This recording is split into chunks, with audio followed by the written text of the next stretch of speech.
Selamat siang. Assalamualaikum warahmatullahi wabarakatuh. Salam sejahtera bagi kita semua. Jumpa kembali dengan saya Dr. Damayanti yang beberapa hampir 1 bulan saya off karena ada beberapa kegiatan. Untuk siang hari ini saya ingin sharing tentang HIV/AIDS. Dimana HIV/AIDS materi sharingan siang hari ini, HIV/AIDS itu bisa dikendalikan dan dicegah. Gimana kabarnya sahabat Anugerah Sehat siang hari ini? Pasti semuanya sehat dan semua harus bahagia. Sahabat-sahabat Anugerah Sehat, saya Dr. Damayanti. Untuk siang hari ini saya ingin sharing ya.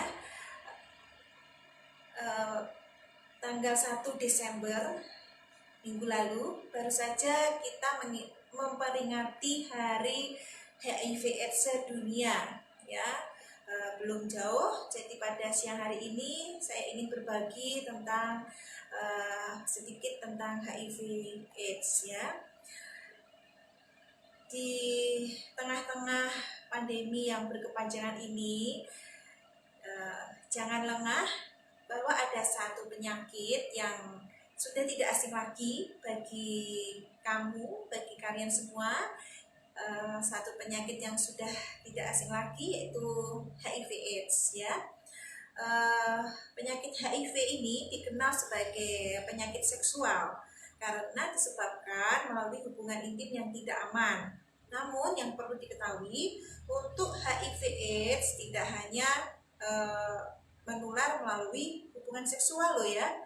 Ada berbagai cara penularan HIV lainnya ya. Jadi jangan diabaikan. Yuk mari kita simak beberapa materi terkait dengan HIV/AIDS ya. Mulai dari bagaimana penularannya dan bagaimana pencegahannya.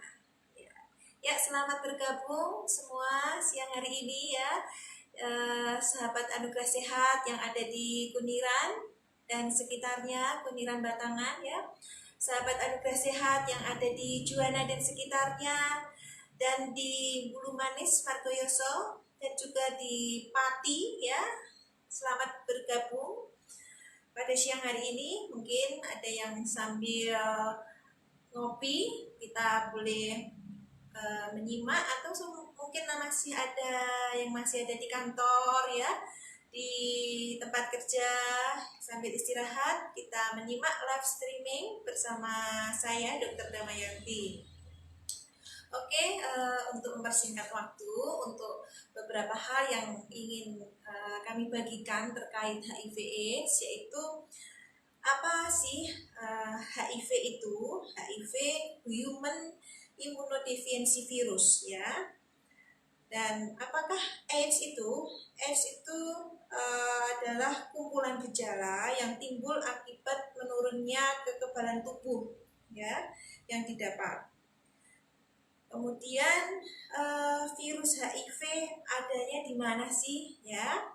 Virus HIV terdapat di sel darah putih. Virus HIV terdapat di sel darah putih yang berada di cairan darah, cairan mani atau sperma ya, cairan vagina, kemudian air susu ibu, dan juga di air liur ya. Bagaimana kita dapat terinfeksi HIV ya? Jadi beberapa hal untuk kegiatan yang menyebabkan terjadinya pertukaran cairan tubuh yang mengandung virus HIV dari orang yang sudah terinfeksi HIV ke orang lain ya. Itu prinsipnya seperti ini. Ada prinsip bagaimana cara HIV itu bisa menular ke satu orang ke orang lain ya. Prinsipnya itu dinamakan exit, keluar dari tubuh manusia, kemudian survive, HIV itu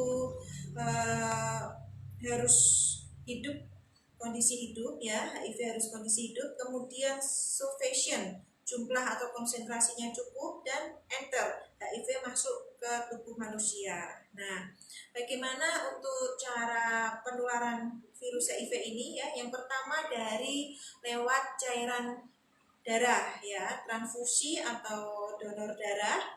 Nah, pemakaian jarum suntik yang tidak steril dan dipakai bersama-sama ini bisa menyebabkan penularan virus HIV ya.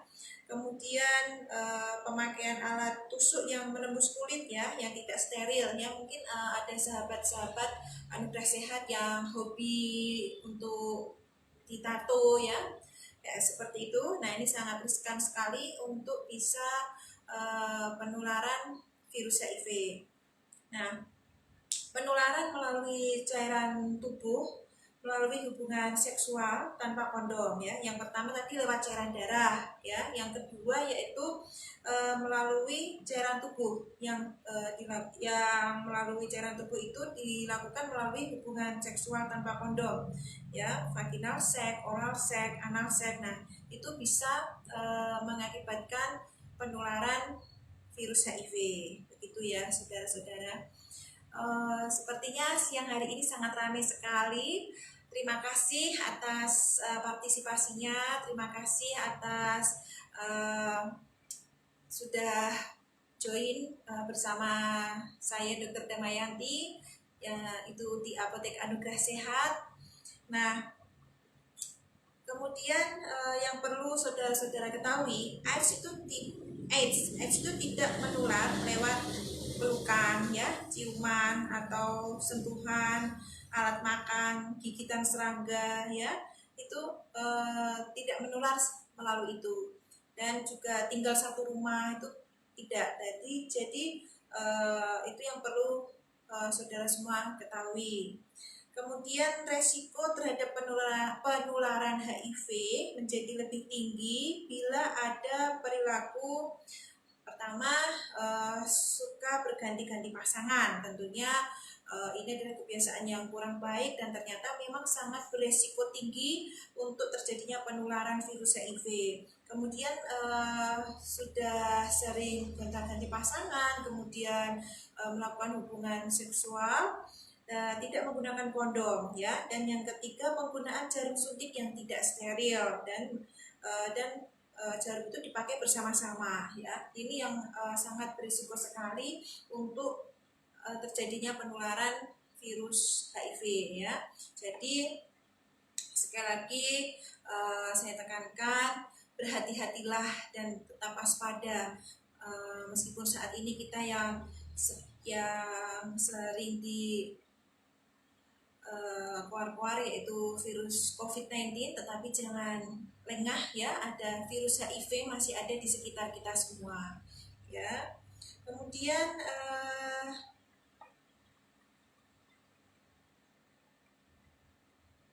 di mana HIV/AIDS itu dapat menyerang ya, atau gejala-gejalanya ya. Bagaimana gejalanya? Bisa dua dari gejala utama, yaitu demam berkepanjangan lebih dari 3 bulan ya, 3 bulan berturut-turut ini demam terus berkepanjangan. Kemudian diare kronis ya. Diare kronis itu apa? Diare yang berkepanjangan lebih dari 1 bulan, berulang-ulang ya, ataupun terus menerus ya. Ini merupakan gejala utama untuk pasien yang terkena HIV. Kemudian penurunan berat badan lebih dari 1 sampai 10 kilo dalam 3 bulan ya. Ada penurunan berat badan 1 sampai 10 kilo selama 3 bulan. Nah, jika ditemukan 2 dari gejala utama, kita sudah harus memikirkan diagnosa atau memikirkan kemungkinan ke arah HIV. Kita harus menyarankan pasien tersebut untuk tes HIV ya. Kemudian ada gejala minor. Tadi yang 3 tadi adalah gejala utama ya. Saya ulangi lagi, gejala utamanya demam berkepanjangan lebih dari 3 bulan, kemudian diare kronis, itu diare yang berulang-ulang dan juga terus-menerus selama lebih dari 1 bulan ya. Yang ketiga yaitu penurunan berat badan. Nah, ini merupakan gejala utama dari sakit HIV ya. Kemudian yang gejala minor ini batuk kronis. Batuk kronis itu apa sih? Batuk yang terjadi selama lebih dari 1 bulan ya. Kemudian ada infeksi jamur di area rongga mulut ya. Di area rongga mulut ada infeksi jamur di tenggorokan ya. Biasanya kalau periksa ada keluhan nyeri di sekitar tenggorokan, kemudian ada nyeri telan, dan ternyata setelah dokter melakukan pemeriksaan fisik ditemukan banyak sariawan di tenggorokan ya. Ini termasuk gejala minor penyakit HIV. Kemudian pembengkakan kelenjar getah bening yang menetap di seluruh badan ya. Apa sih pembengkakan kelenjar getah bening ini? Kelenjar getah bening itu atau kelenjar limfe ya, hampir banyak ditemukan seperti benjolan di leher, kelenjar getah bening di leher juga membesar, kemudian di ketiak, di lipatan paha. Nah, ini merupakan gejala minor. Kemudian muncul herpes zoster. Ada keluhan yang muncul, timbul keluhan seperti pelentingan ya, kayak kalau orang sakit herpes itu timbul penting-penting yang ada cairannya. Nah, itu secara berulang muncul seperti itu termasuk gejala minor. Kemudian bercak dan gatal-gatal di seluruh badan. Nah, jika ada 1 dari 5 gejala minor itu sudah mendukung ke arah gejala ke infeksi virus HIV. Begitu ya, saudara-saudara. Wah, ramai sekali hari ini ya. Halo semua. Untuk faktor resiko ya, saya ingin membagikan tentang faktor resiko. Faktor resiko bisa terinfeksi virus HIV, yaitu yang paling banyak sampai saat ini, yaitu yang masih banyak ditemukan dari data kasus HIV/AIDS, yaitu yang paling banyak adalah heteroseksual ya, baik HIV maupun AIDS ya. Kemudian yang kedua adalah penggunaan jarum suntik ya untuk narkoba. Kemudian homo atau biseksual ya. Kemudian transmisi prenatal ya, misalnya dari ibu HIV ke bayinya itu bisa. Kemudian transfusi darah, dan masih ada yang tidak diketahui penyebabnya seperti itu. Nah, sedikit informasi yaitu bagaimana perkembangan dari HIV ini menjadi AIDS ya, jadi HIV ini adalah virusnya ya, virus HIV. Nah, kalau tidak diimbangi dengan daya tahan tubuh yang baik dan tidak ditindaklanjuti dengan pengobatan yang adekuat, akan jatuh ke AIDS ya, tadi yang suatu kumpulan gejala atau sindrom ya. Jadi untuk perkembangannya yaitu jadi dari awal pasien itu terpapar virus HIV. Nah, window period atau periode jendela yang mungkin tidak ada gejala, tidak ada tanda-tanda, itu 3-6 bulan ya.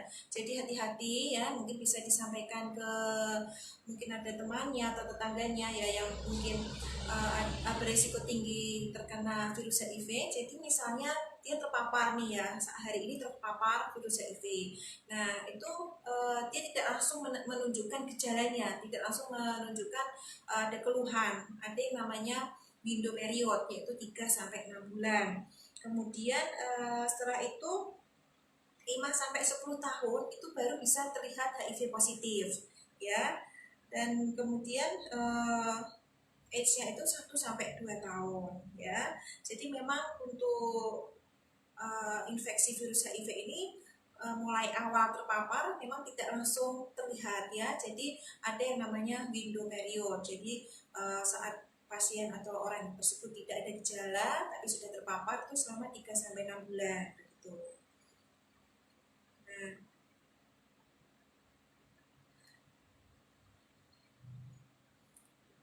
Mungkin sudah ada beberapa pertanyaan ya, nanti akan kita coba untuk menjawab. Oke, terima kasih. Nah, kalau kita misalnya kita curiga, apakah saya ini terinfeksi virus HIV atau tidak ya dok? Nah, caranya bagaimana? Melalui tes darah untuk melihat ada tidaknya antibodi HIV. Kemudian proses VCT yaitu voluntary counseling dan testing ya. Jadi ini adalah ada konseling dulu ya, dilakukan konseling, dijaga kerahasiaannya dan tujuannya jelas untuk apa. Kemudian tes HIV tidak boleh dipaksakan ya. Jadi berdasarkan keputusan Menteri Tenaga Kerja dan Transmigrasi RI nomor 38 tahun 2004 menyatakan tidak boleh mewajibkan adanya tes HIV secara mandatory atau tes HIV secara wajib bagi pekerja atau buruh dalam proses rekrutmen ya. Begitu. Oke. Nah, kita masuk di lingkup tentang pengobatan HIV. Ya, pengobatan HIV sampai saat ini belum ada obat yang dapat menyembuhkan HIV. Obat yang sekarang ada yaitu ARV ya, yang digunakan sebagai terapi untuk menghambat berkembang biaknya virus dalam tubuh. Terapi ARV memberi kesempatan pada ODA untuk hidup lebih produktif ya. ODA itu apa sih? Orang dengan HIV/AIDS ya. Bagi pasien atau penderita yang dinyatakan HIV positif itu ada istilah sendiri yaitu yang namanya ODA ya, orang dengan HIV/AIDS begitu. Nah, bagaimana cara pencegahannya? Nanti kita akan menyimak. Ternyata memang ada yang bertanya ini bagaimana cara pencegahannya. Oke, mungkin akan kita urutkan dulu ya untuk materi, untuk beberapa hal yang kita sharingkan. Saya kira cukup. Mungkin ada beberapa yang ingin bertanya. Terima kasih atas partisipasinya. Ada Bu Iin dari Kuniran, ada Mbak Renis ya, ada Mbak Ning dari Kuniran, terima kasih. Yang dari Juanda juga ada Bu Ratna Irawati, terima kasih. Ya, ada beberapa pertanyaan yang sudah masuk.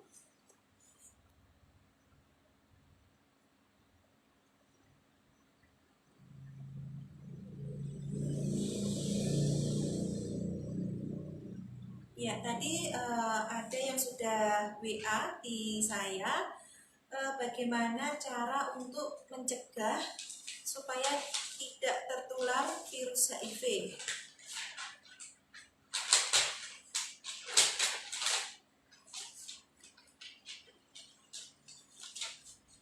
Dari Kuniran, Bapak siapa ini ya sebentar?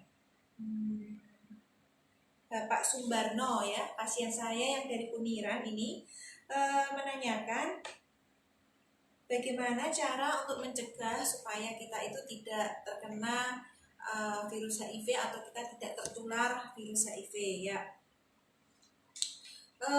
Beberapa hal yang perlu diperhatikan supaya kita tidak tertular atau tidak menambah penularan virus HIV. Yang pertama yaitu jauhkan atau jauhi dari kebiasaan-kebiasaan yang tidak baik. Bagi yang sudah berpasangan ya cukup satu pasangan saja ya.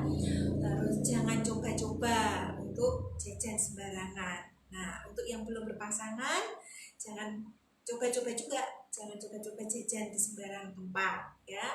Ya, mungkin yang memang sudah terlanjur hobi, oke. Bagaimana cara mencegahnya? Satu, gunakan kondom yang baru setiap kali berhubungan seksual ya, tidak boleh kondom yang bekas kemarin dipakai lagi ya, atau malah ada kondom yang dipakai berbarengan ya. Gunakan kondom baru setiap kali berhubungan seksual. Kemudian yang kedua, apabila pasangan ya yang ada yang terinfeksi HIV harus jujur sama pasangannya, beritahu pasangan seksualnya bila Anda terinfeksi HIV.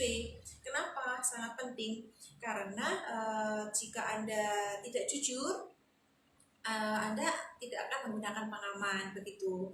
Dan juga dengan Anda jujur itu sangat penting untuk memberitahu memberitahu pasangan bahwa pada saat melakukan hubungan seksual harus menggunakan pelindung seperti itu.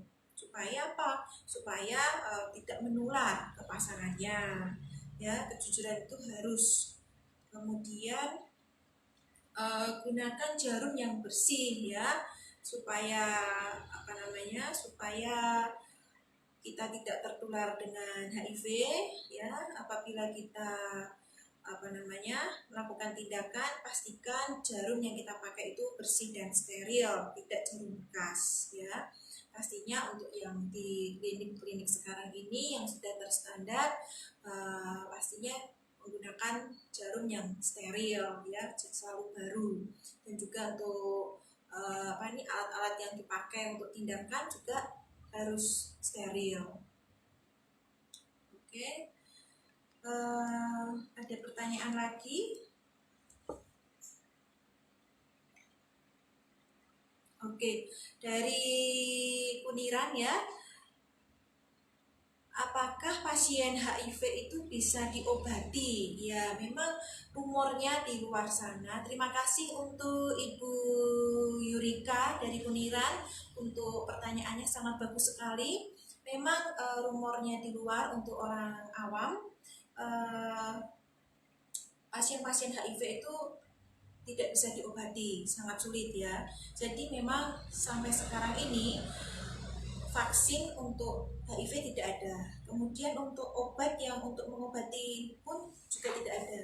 Ya, yang ada saat ini pengobatannya yaitu dengan antiretroviral. Ya, jenis obat antiretroviral ini atau yang sering disebut dengan ARV, yaitu dia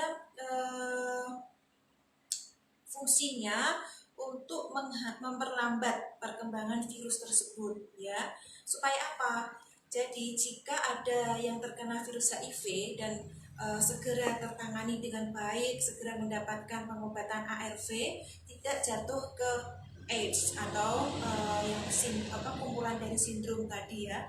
Jadi harapan dari tenaga dokter, harapan dari kami apabila ada yang menderita virus HIV, yang terinfeksi virus HIV ini, segera terdeteksi, segera mendapatkan penanganan dengan baik sehingga tidak jatuh ke AIDS begitu. Nah, kalau sudah jatuh ke AIDS ini memang pengobatannya sangat sulit dan resiko untuk sembuhnya atau kemungkinan untuk sembuhnya sangat kecil, dan untuk aktivitas sehari-hari juga akan terganggu kalau jatuh ke dalam AIDS ya. Kemudian kalau ARV, kapan sih kita minum obat ARV tersebut ya? Ya pada saat kita lakukan tes ya, HIV, ternyata pasien tersebut positif, antibodi HIV-nya terdapat positif. Kita juga cek namanya RNA. Jadi yang dicek itu tidak hanya antibodi HIV, tapi keberadaan virusnya sendiri. RNA virus HIV itu juga kita cek. Kalau sudah positif, harus dirujuk ke tempat yang bisa melayani pengobatan HIV ya. Terus selama pengobatan apa saja sih yang akan dilakukan pengontrolan? Nah, yang dilakukan pengontrolan yaitu akan dilakukan cek sel CD4 ya. Sel CD4 ini akan dicek untuk melihat respon pengobatan ke pasien itu baik atau tidak. Nah, pengecekan sel CD4 ini tiap 3 sampai 6 bulan. Ya, begitu ya. Jadi bisa dibagikan ke mungkin teman, saudara, sahabatnya, atau tetangga ya, misalnya sudah terlanjur terkena virus HIV, harus segera mendapatkan ARV ya, supaya tidak jatuh ke AIDS begitu. Nah, harapan kita kalau sudah meminum obat ARV, harapan kami dengan penderita HIV tersebut tetap produktif, tetap bisa aktivitas, tetap bisa bekerja, ya. Jadi dari finansial juga bisa bisa terkendali seperti itu. Nah, kalau sudah jatuh di AIDS, nah itu pasiennya sudah lemas, sudah tidak bisa produktif lagi, begitu. Ya, mungkin begitu Bu Yurika untuk tadi pertanyaannya. Terima kasih. Ada pertanyaan lagi mungkin? Ya, dari Kuniran lagi, ya. Dari Kuniran, dari Mbak Rinda ya. Siapa saja dok yang perlu dilakukan tes HIV? Oke. Siapa sih yang perlu dilakukan tes HIV itu? Nah, tes HIV itu sebaiknya dilakukan oleh setiap individu, terutama yang berusia 13 sampai 64 tahun, sebagai bagian dari screening rutin ya, atau tes kesehatan rutin. Namun dokter akan menganjurkan tes HIV pada beberapa orang dengan kondisi sebagai berikut ya. Satu, memiliki gejala yang mengarah ke HIV atau terdiagnosa dengan gangguan kesehatan seperti penyakit menular seksual, kemudian hepatitis B atau hepatitis C ya, dengan pasien dengan TBC itu perlu dilakukan tes HIV juga ya. Yang kedua, bagi pasien yang sering berganti-ganti pasangan ya, itu sangat disarankan untuk sering harus melakukan tes HIV ya. Kemudian berhubungan dengan lawan jenis ya. Terus yang keempat adalah wanita hamil ya. Jadi sekarang ini dimanapun pelayanan kesehatan, di manapun tempat pelayanan kesehatan, untuk ibu hamil ini akan dilakukan tes HIV terlebih dahulu ya. Supaya apa? Supaya bisa memutus memutus penularan HIV itu dari ibu ke anak, begitu ya. Jadi setiap wanita hamil yang akan melakukan persalinan harus di screening terlebih dahulu, harus dites HIV terlebih dahulu ya. Kemudian bayi yang baru lahir ya, yang kelima adalah bayi yang baru lahir oleh wanita dengan penderita HIV, itu harus dilakukan tes HIV ya. Kemudian untuk transfusi ya, atau pendonor itu juga harus di screening HIV, tes HIV. Begitu ya Mbak Rinda, untuk sedikit jawaban yang bisa kami bagikan.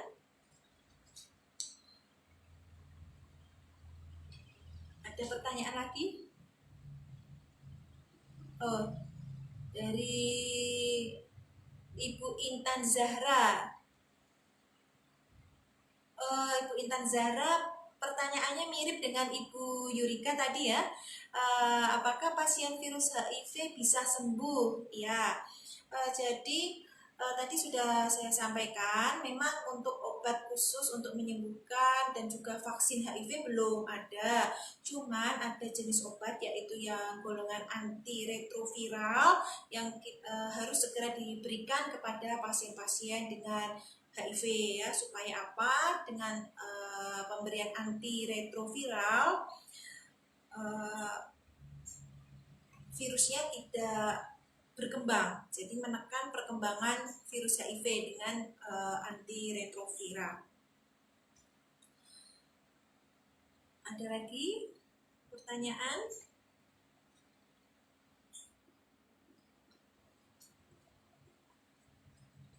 Apa?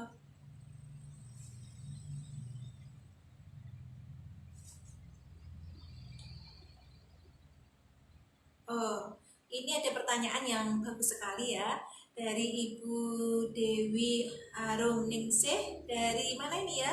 Oh, dari Kuniran ya. Terima kasih pertanyaannya Mbak Ning ya.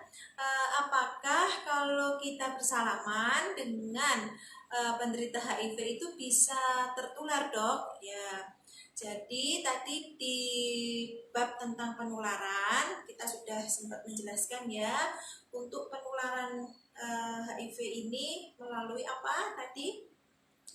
Melalui cairan tubuh ya. Cairan tubuh itu bisa dari apa namanya, terutama di cairan sperma, kemudian air liur seperti itu. Kalau bersalaman sama sekali tidak akan bisa menularkan virus HIV. Kemudian misalnya kita berpelukan juga tidak akan tertular. Jadi apabila ada tetangga atau ada apa namanya, saudara atau sahabat yang mungkin terinfeksi virus HIV, jangan sampai dikucilkan ya. Kita harus tetap mensupport karena dukungan dari keluarga, dukungan dari saudara dan sekitarnya itu sangat mendukung mental pasien HIV ya. Kita tetap mau bersalaman, kita tetap mau untuk misalnya diajak curhat, berbincang-bincang, karena virus HIV itu tidak menular melalui saat kita bicara seperti ini, tidak ya. Beda dengan yang virus yang saat ini lagi menjadi pandemi ya, itu bisa untuk virus COVID-19. Tapi kalau virus HIV hanya melalui cairan tubuh ya, dari jarum suntik seperti itu penularannya. Jadi kalau bersalaman tidak menularkan virus begitu ya. Terima kasih untuk pertanyaannya Mbak Ning. Mungkin ada pertanyaan lagi dari ini pertanyaan yang sangat bagus sekali. Terima kasih pertanyaannya Ibu Novia Indrastuti dari Kuniran lagi ya. Ini yang dari Juwana mana ya? Dari Juwana, dari Pati, dari Bulu Manis ya. Ya, dari Bu Iin ini menanyakan, jika ada pasien beresiko tinggi, apakah perlu dilakukan tes HIV secara rutin? Oke. Jadi untuk tes HIV ini dibagi menjadi beberapa kelompok ya. Nah, untuk yang beresiko tinggi ini kelompok yang seperti apa ya? Beresiko tinggi ini salah satunya seperti kami, tenaga kesehatan, tenaga dokter ya, yang sering melakukan tindakan, mungkin bisa kecipratan dari cairan pasien ya, melakukan tindakan dokter terkena percikan itu. Nah, jadi untuk yang berisiko tinggi ya, salah satunya adalah tenaga kesehatan, perlu dilakukan tes HIV secara rutin, yaitu setiap minimal 1 tahun sekali untuk yang berisiko tinggi ya. Kemudian yang kedua, ada kelompok yang namanya pasien yang diduga terpapar virus. Tesnya sebaiknya dilakukan pada 6 minggu ya, kemudian 3 bulan ya, kemudian 6 bulan sejak pertama kali terpapar virus ya. Jadi untuk pasien yang terduga terpapar ya, mungkin sudah dari dokter ini mulai ada gejalanya, kemudian ada riwayat perjalanan yang sering jajan, atau ada riwayat pekerjaan, yaitu pekerjaan seperti di tempat karaoke seperti itu ya. Itu memang saat dia sakit dan ada gejala. Nah, ini masuk ke golongan pasien yang terduga terpapar. Jadi harus dilakukan tes 6 minggu setelah pertama kali terpapar, kemudian 3 bulan ya, kemudian 6 bulan untuk memastikan. Kalau 6 minggu belum kelihatan, karena kan ada yang namanya window period, yaitu 3-6 bulan itu window period. Jadi untuk pasien yang terpapar harus diulang ya, 6 minggu, 3 bulan, dan 6 bulan begitu. Oke. Terima kasih Bu Iin untuk pertanyaannya yang sangat bagus sekali. Mudah-mudahan bisa membantu untuk berbagi info terkait infeksi virus HIV ini. Ya. Ada pertanyaan lagi, Mbak? Ya, dari Ibu Dian Ika. Ya, dari Ibu Dian Ika Terima kasih untuk pertanyaannya. Apakah bayi yang dilahirkan dari sang ibu yang positif HIV bisa tertular juga, Bu? Oh ya, oke deh. Jadi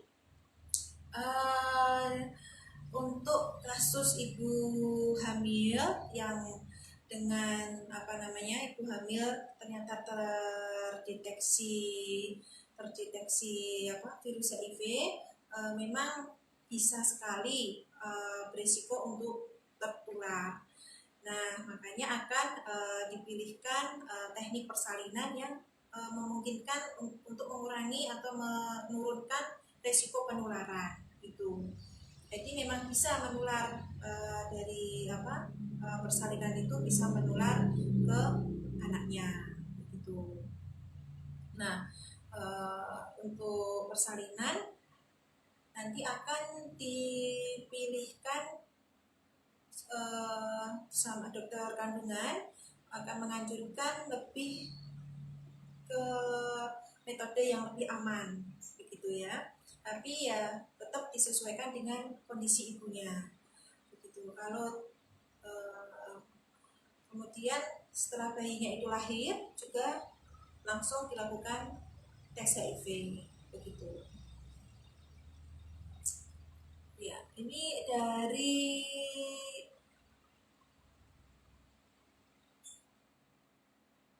Ibu Yunia Harsi. Ya, ini Ibu Yunia Harsi dari Jakarta ya. Apakah seperti virus corona, virus HIV itu ada masa inkubasinya? Ya, terima kasih pertanyaannya Bu Yunia Harsi. Jadi di pembahasan kami di depan tadi, kami sempat menyampaikan bahwa ada window period, yaitu masa inkubasi. Window period ini selama 3-6 bulan, lebih lama lagi ya kalau dibandingkan dengan virus corona sekitar 7-14 hari. Tapi kalau HIV ini 3-6 bulan. Jadi pasien yang terpapar virus HIV 3-6 bulan ini bisa tanpa gejala sama sekali, dan bahkan ketika dicek antibodi HIV-nya pun juga tidak tampak. Nah, jadi memang betul ada istilahnya ada window period. Jadi untuk pasien-pasien yang tadi dicurigai dengan gejala utama dan gejala minor tadi, apabila itu baru dicek pertama kali tidak kelihatan, memang akan dilakukan pengulangan tesnya ya, akan dilakukan tesnya begitu. Oke, ya ini dari Bulu Manis, akhirnya ada yang bergabung dari Bulu Manis, dari Mbak Tias ya. Gimana Mbak Tias kabarnya? Oke, ada pertanyaan ya ini ya. Bu mau bertanya bagaimana cara mencegah penularan HIV. Terus bagaimana sikap kita jika di lingkungan sekitar kita terdapat pasien HIV. Oke, ya pertanyaan yang bagus sekali ya. Untuk pencegahan tadi sudah kita bahas di materi depan tadi, dan juga ada yang bertanya dari Buniran tadi ya Mbak Tias, bagaimana untuk mencegahnya. Salah satunya ya hindari kegiatan yang beresiko untuk tertular virus HIV, yaitu kegiatan-kegiatan yang sangat beresiko tertular virus HIV apa? Berganti-ganti pasangan, kemudian melakukan seks bebas ya, mungkin yang belum menikah ini ya jangan sampai melakukan seks bebas, kemudian memakai jarum suntik yang bareng-bareng ya, jadi jarum suntik itu harus steril ya. Semua kegiatan-kegiatan tersebut harus kebiasaan-kebiasaan itu harus dihindari ya. Nah, terus apabila kita di lingkungan sekitar kita ini mungkin tetangga ya, atau bahkan teman satu kerja ya, teman satu kantor ya, ada yang terkena virus HIV, bagaimana yang harus kita lakukan? Ya, kita harus yang pertama yaitu kita tidak boleh mengucilkan ya, kita tidak boleh mengucilkan, kita harus mensupport ya, karena penularan virus HIV tadi adalah melalui hubungan seksual, melalui cairan tubuh ya. Jadi kalau kita berbicara, kita bersalaman ya, kita tetap seperti biasa ya, tidak perlu kita menjauh, tidak perlu kita mengucilkan, kita dukungan, ya kamu nggak apa-apa, kamu masih masih bisa produktif, kamu tetap harus minum obat ya. Jangan loyo, jangan putus asa karena sudah terlanjur kena virus, ya mau nggak mau kebiasaan-kebiasaan buruk itu harus dihindari dan harus tetap optimis dengan rutin minum obat ARV tadi ya. Dan kita tidak apa-apa bergandengan, nggak apa-apa bersalaman, berjabat tangan, nggak apa-apa ya. Tetap kita harus memberikan dukungan secara emosional ya. Apabila kita di sekitar kita ada yang terkena virus HIV, begitu ya. Terima kasih dari sahabat dari Bulu Manis. Oke. Yang dari Gembong ternyata ada sahabat dari Gembong, Ibu Hani. Terima kasih sudah bergabung di live streaming kami, Ibu Hani dari Gembong. Yang dari Pati mungkin yang belum saya sebut satu persatu ya. Untuk seluruh audiens saya ucapkan terima kasih. Nah, ada pertanyaan dari Ibu Hani ya. Penyebaran virus HIV di Pati gimana dok selama ini? Oke. Untuk kebetulan memang data untuk pasien di Pati saya belum menyiapkan ya Ibu Hani. Namun yang saya ketahui untuk penyebaran untuk kasusnya masih ada ya. Kasus ya, yang di Pati dan sekitarnya masih ditemukan. Tapi untuk berapa realnya memang datanya belum saya siapkan. Mungkin nanti bisa saya japri ya, atau nanti di lain kesempatan akan saya siapkan untuk berapa kasus yang ada di Pati ya. Tapi untuk pasien-pasiennya masih ada ya, begitu Bu Hani. Jadi tetap waspada dan tetap hati-hati. Tidak hanya waspada dengan virus corona ya, tapi juga waspada dengan virus HIV. Oke.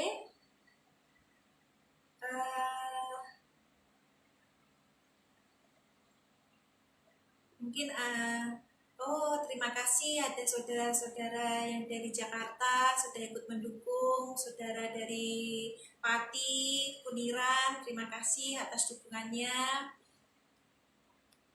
Semoga sedikit sharing pada siang hari ini bisa bermanfaat, mengingatkan kita kembali, merefresh kita kembali apa sih HIV itu, bagaimana cara penularannya, bagaimana cara pencegahannya, dan apa yang harus kita lakukan jika kita bertemu dengan orang HIV. Ya, sudah kita sampaikan pada live streaming pada siang hari ini. Mungkin ada pertanyaan lagi yang belum terjawab?